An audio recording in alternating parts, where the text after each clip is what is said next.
Welcome back, everybody. Snack time is over for the Cabbage Patch Snack Time doll. Mattel says it will pay consumers $40 for each doll returned to the company. Move comes after about 100 reports of children getting their hair and fingers caught in the doll's mouth. Consumers seeking a refund can call Mattel at 1-800-335-1700.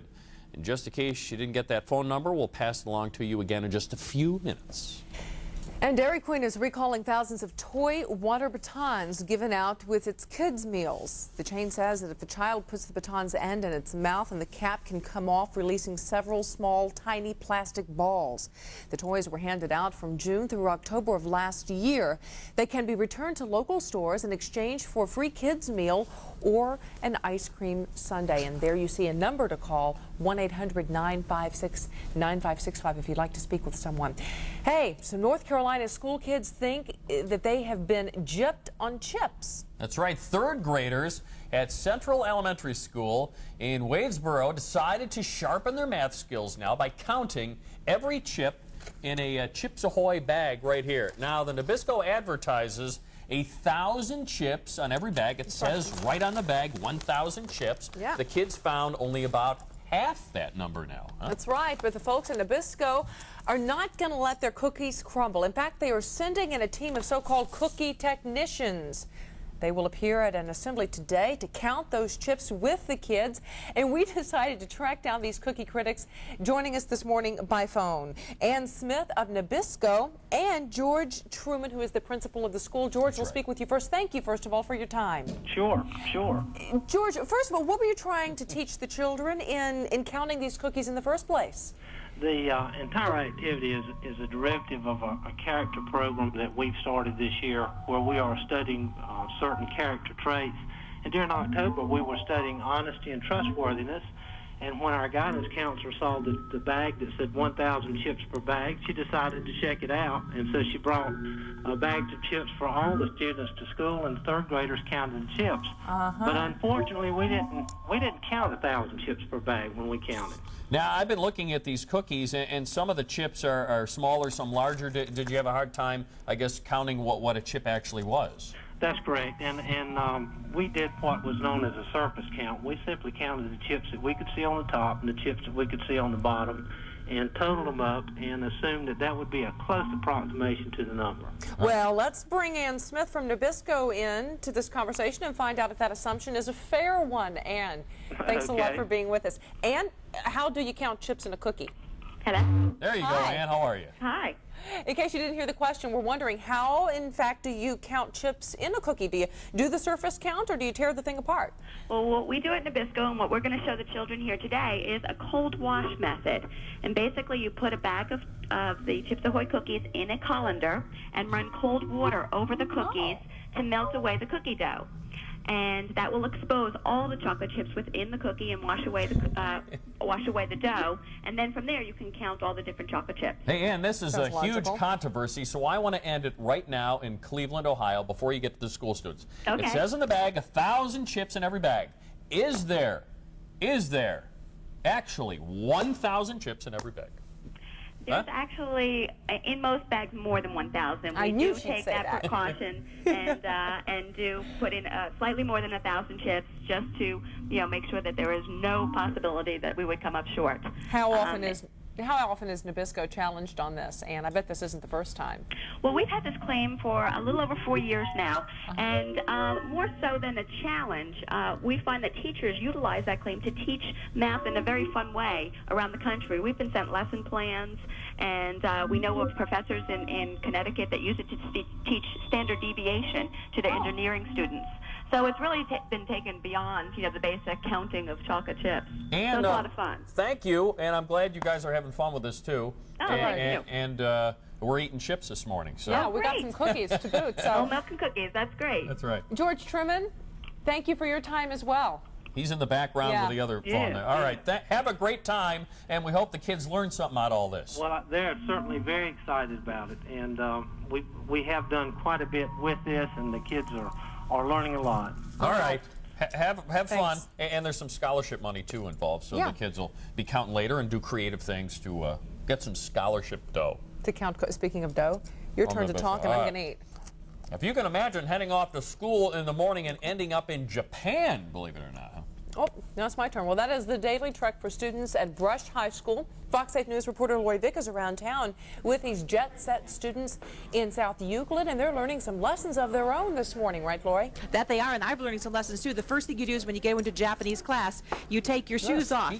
It's not rude, but that's proper culture in Japan, and we're going to find out why. These students have been communicating weekly with students from Nagoya, is that correct? Nagoya, Japan, 6,000 miles away, 14 time zones via computer. And Sophie-san, oh, I'm interrupting a game here, but Sophie-san, why do we take our shoes off before we come into the room? So we don't bring in the outside dirt and we keep the room clean.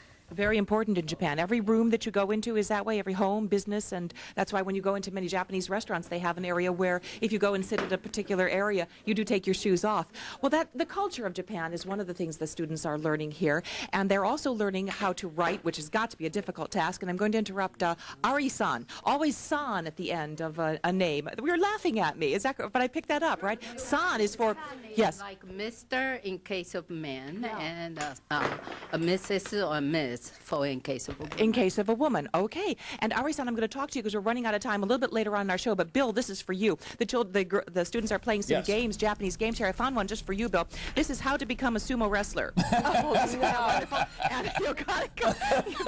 this is a fabulous game. The children were playing it before and having a lot of fun with it, so I thought you'd appreciate that. I'll tell you the finer details later on. Yeah, and wouldn't I look attractive with that white thing in your as soon as I saw it, I thought, boy, before you finish with your New Year's resolutions, you got to learn how to be oh, Lord, I'm gonna wrestle you in a minute, lady. You can get started on this bag of Chips Ahoy cookies here. That's right. That's right. For a good start.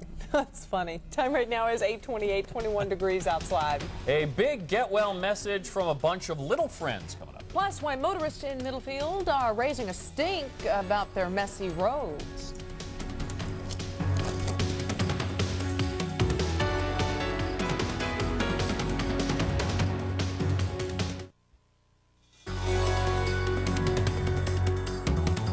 Welcome back, everyone. The time right now is 8:31. Coming up in the next half hour. Illegal dumping. It happened again, this time in the grounds of a place of worship. Students and parents are left waiting for a photographer's portrait promise. Plus, we'll go live to New York for the Grammy nominations. But for now, we go live to John O'Day in the Fox 8 newsroom. He's going to get us updated on the latest news of the morning. John? All right, Macy and Bill. Wait a minute now. Wait a minute. What? What? You look a little glum there. Well, wait till you hear what I have to talk about and you'll understand why. You okay? Yeah, this is pretty awful stuff to have to break to you this morning. They were just babies, so when their home caught fire, there wasn't much they could do. This was in Warren at Summit and Mahoning. Firefighters say 3-year-old Sonia Paparda and her 19-week-old brother Nicholas are dead. Their 21-month-old brother Michael survived because witnesses kicked in a wall of the 3-story house and pulled him to safety. 3 firefighters were slightly injured. The children's father was home at the time of the fire, but we're told he was not injured. Investigators think the fire started in the first-floor living room, but the cause is still under investigation right now. An Akron mother whose 21-month-old son died in a house fire will be in court again today after she was charged with child endangering and manslaughter. Police say 20-year-old Monica Merriman left her son Julian home alone last week, and that's when the house caught fire. Julian died of smoke inhalation. Cause of the fire is still under investigation, but it's believed careless smoking was the cause. And just before he was to stand trial for the beating of a 5-month-old baby boy, a Cleveland man pleaded guilty to child endangerment charges. Police charged Earl James Washington with a crime soon after Courtney Philpott was found severely beaten. Courtney's mother was Washington's girlfriend. The charges Washington has pleaded guilty to carry a sentence of 5 years in prison with no parole. Well, the illegal dumping of old tires once again is becoming a big headache in Cleveland. Last week we told you about some tires that were dumped at a city park. It's happened again, this time at the back of a church at East 131st and Miles. The pastor says he feels like his church is being picked on. When they dump tires out here, we clean it up and they come back and dump some more. We left here one night, we had a revival here. We left here one night and I was parking up in here. Come back the next night. Couldn't even get up in here. Tires parked all over. There are laws designed to prevent illegal dumping. Violators face a $1,000 fine and up to 6 months in jail. Now, we did some checking and found there are no places where businesses can legally dump old tires, but there are tire disposal companies that will charge a fee. Amish buggies may be fun and even heartwarming as a sight to many people, but what they leave behind has others concerned. Middlefield Village in rural Geauga County is considering an ordinance forcing Amish buggy drivers to clean up after the horses. The village says it's worried about pollution from manure seeping into local streams. The Amish say they're willing to cooperate to a reasonable degree. Things have improved for a Maple Heights man who refused to plant grass in his front yard, but not everything's coming up roses for Rolf Washbush yet. Washbush spent 5 days in jail last month for keeping the lawn bare. That's against city regulations, but in court yesterday, city workers said they were satisfied with the way Washbush cleaned up his property, and the judge closed the case. But if the 29-year-old man doesn't plant grass by May, he may be cited again. This is the day hundreds of House Republicans who say they'll vote to re-elect Newt Gingrich as Speaker must put up or shut up. The 105th Congress opens today after admitting to ethics violations. Many Democrats and at least one Republican have publicly called on Gingrich to step aside. But most Republicans say he should win re-election. After the vote, we'll have reaction from Ohio congressmen in Washington later today on Fox 8 News. No matter what happens to Newt Gingrich, one of the new members of the 105th Congress will be former Cleveland Mayor Dennis Kucinich. And Fox 8 political reporter Bob Sermonero will be there as Mr. Kucinich takes the oath of office on the House floor today. We'll have live reports at 6 and 10 tonight. It's a Capitol beginning on Fox 8 News. Was he crazy, was he drunk, or was he just adventuresome? A man took off his clothes in a New York City coffee shop and, in his underwear, started climbing up the side of the Ansonia Hotel. He made it 30 feet before falling into the giant inflated airbag that police had set up. All I know is the Daily News in New York, Andre, you know all about them. They're reporting that the man claims God told him to climb that building in his underwear. Is that right? Very different. He's not telling me to do anything like that right now. Not in this kind of weather. What's he telling you to do? He's telling me to play common sense, to bundle up, stay warm, and make the best of it. Actually, this is just practice, John, because by the end of the week, we're looking at an even more brutal air mass to work in. So get acclimatized as quickly as you can. Let's see what's happening right now. Doppler weather radar showing a few bands of snow showers, and actually we've seen a bit of a blossoming here this morning in parts of Lake County, and we could inevitably see 2-3 inches on top of what is already out there now. Thus the winter storm warning, but past this afternoon I think that a lot of that will disappear off of the screen. Couple of reasons. The air, though, the primary reason, is actually trying to work down.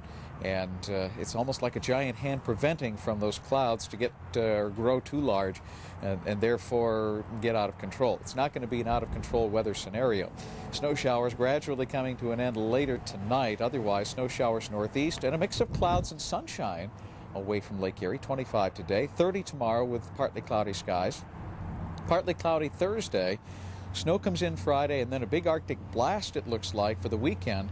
Temperatures at least in the teens for highs, and right now I'm going to go out on a limb and say Sunday we'll be hard-pressed to see 9 for the high. How about those apples? Frozen apples. Frozen apples is right. Mm-hmm. Yeah, I like it, though. It's time. Indeed it is. All right. As long as snow comes along with it. Hey, Nice did you hat. make a New Year's resolution, Andre? Do I have my New Year's resolution? Yeah, I wasn't here on the 1st. Yeah, Have you discussed this John, already? New That Year's, was so that I John wouldn't bite and my the skin around my fingers. That's And right. so far I've been doing okay, but then again, I've got a lot of help because, well, I'm constantly wearing gloves in the wintertime. So. Yeah. Well, hang on a second here. Okay. Because we got to talk about this. And New Year's, you were gone. That's right. That's So why you have we're to get a discussing New Year's it right now. resolution. Yeah. But a week ago, we made, John and Andre and I all made resolutions. So we're going to check up right now and see how the guys are Yeah. hanging on to their resolutions, and we're going to bring John into this conversation as well, because John, I haven't heard exactly what your resolution is yet. Well, what I resolved to do, at least for the first part of the year, Macy, when it's so critical, is not write 1990 6 on my checks, and in other words, date them 1997. Yeah. But I haven't really written any checks yet. My wife Joanne paid all the bills last weekend, so I haven't been put to the test. But I did mess up because, you know, when we introduce, say good morning to everybody, yes. I said, welcome to December 4th or December 6th. Oh, no. Yeah. That's even worse. Yeah, so I think that probably, you know, scraps the resolution bit. John, your house like mine. The women have the money. That's right. And they know how to spend it. Yeah, and we're better for that, probably. Yes, we are. All right, hang on there, John. We got Andre coming in here now. Andre, you talked about nails. Yeah, well, yeah, doing this. Oh, here he is. I constantly kind of bite the fingertips and the skin on my fingertips, and I can't do that anymore because my dentist said I'll chip my tooth again if I keep doing that. Is there a reason that you do? Is it a nervous habit? Oh, yeah, and it's usually when I'm driving home. Okay. And I haven't done it so far. Very good. Been doing okay. We're proud of you, Andre. John, do you remember my New Year's resolution? To be even more perfect. That's right. I wasn't even in town, and I heard about that one. How do you like that, boy, and I just think that it was very smart of Bill to choose a resolution that's easy to keep. Yeah. Can't be that hard to. As I pointed out to Bill at the time, there are no degrees of perfection. You're either perfect or you're not. That's right. All right. How do you respond to that, Bill? I have no response. You can't be more perfect, Bill. All right. Oh, there's Macy to return phone calls. And I've already broken it. Have you really? Yes. Who are you supposed to call? Mom or somebody? He's out of town, so I'll tell you. Jim Filippi, who used to work here, gave us a phone call, and it's been 3 days now, and I haven't returned his phone call. That's okay. You'll get around to it. You'll get around. I will, but it's important to return phone calls quickly, so I'm going to try to do that. Especially those that you love. Yeah. Thanks, guys. All right. Hang loose there. Writing bad checks. Keep trying, honey. Maybe by 1998 you'll get perfection. All right, we're going here. Time right now is 8:40. Coming up, more problems for old Blue Eyes. But first, why school tradition turned out less than picture perfect. Fox 8 Weather is brought to you in part by your local Carrier heating and cooling dealer.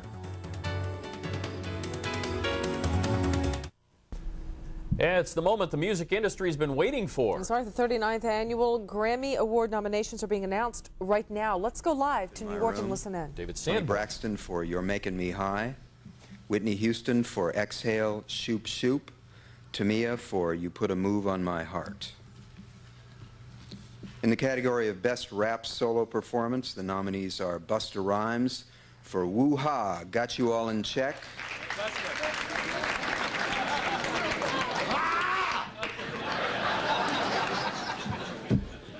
There you go. Coolio for 1, 2, 3, 4, Something New. Heavy D for Rock With You. LL Cool J for Hey Lover. And Nas for If I Ruled the World, Imagine That.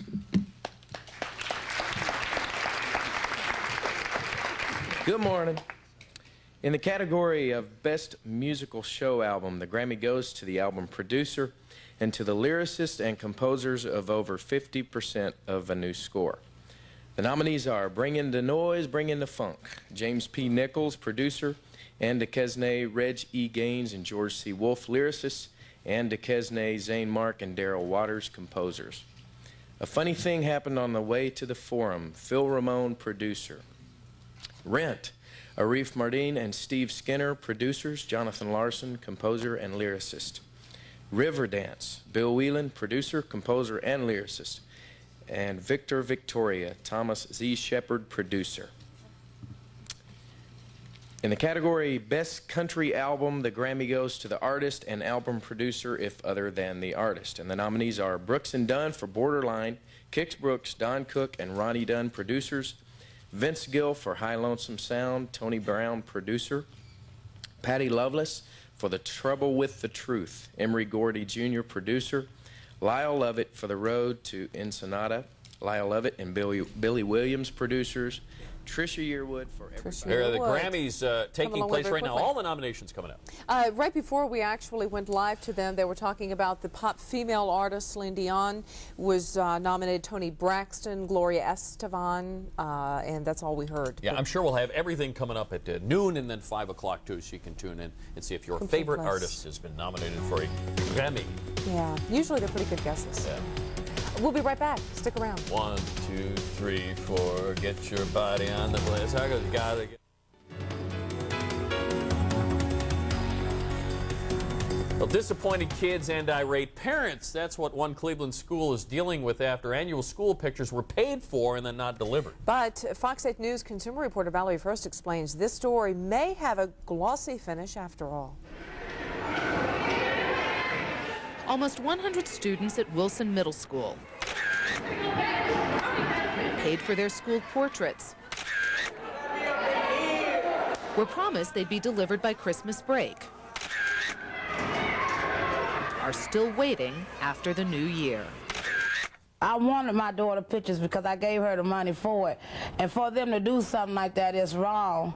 Marzette Johnson paid $15 for photos of her daughter. She's angry because she wanted them for the holidays. She isn't alone. Like putting them on Christmas cards and sending them out to my grandpeople, you know, in Alabama that I can't be with in Christmas, you know. And you weren't able to do that? My mother was mad. School officials are upset as well. They feel responsible because the photographer approached them for the job. Since they did show us a portfolio of other schools they had taken, it seemed credible. Probably what we should have done was check with other schools, but... School officials say they tried to contact the photographer several times, left messages, no response. But we were able to locate Stephen Golden, who blames the delay in part on the difficulty of running a small business. Mr. Golden says he relies on an out-of-state lab to process his pictures. And that lab, he says, had more business than it could process.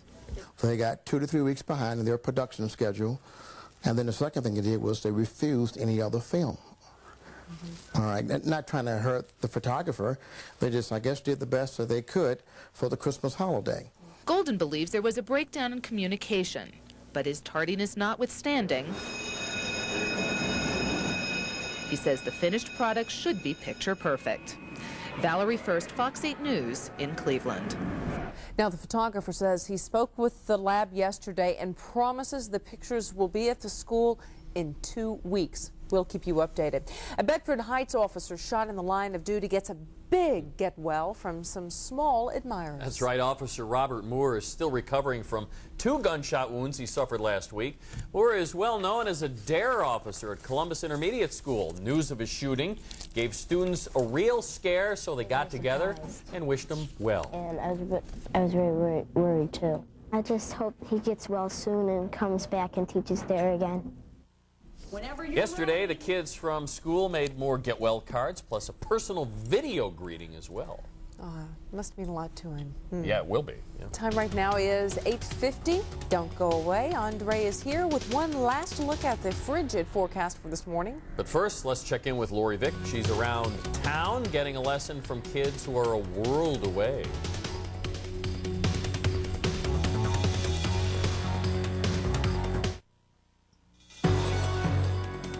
You know, they're worlds apart, but they share the same classroom. Fox 8 News reporter Lori Vick is around town with these kids, logging into some exciting lessons there. Lori, hi, how are you? Any better with... Well, we're going to let them, that's all I could learn was Ata, Kamata, Hisha, Ashi. And Mrs. Anderson, show them the cheat sheet. Not that one. This is the cheat sheet. See, didn't I learn quickly? I was learning off of those letters. Truth be told, I actually had it spelled out phonetically in English so I could get all of those letters out. Oh, they're giggling at me. I'm being too silly. But it is fun. Learning about the Japanese culture is really an experience. And remember the sumo game we told you about before, Bill and Macy? Well, some folks here are learning the sumo wrestler game, how to be a super sumo wrestler. But on a somewhat of a more serious note, Ari-san, you're one of the students who's been involved with this since the beginning of the school year. Step up for just a second. Have you learned anything from your Japanese peers over in Nagoya? Nagoya? Yes, a lot. It's interesting to see people that are our own age in a different country miles away, but we can still talk with them. And every Monday night they gather around. This is all on their own time. You know, they come to class early, an hour before school starts, and learn Japanese. And then Monday nights they come in and to work on the computers and actually talk and communicate via the computer. And Dr. Lefevre, who's back over in the corner, I don't know if we can get a quick glimpse of him, has been so instrumental in helping to set up this whole technical aspect of communicating with the students in Japan. And a round of applause certainly is in order.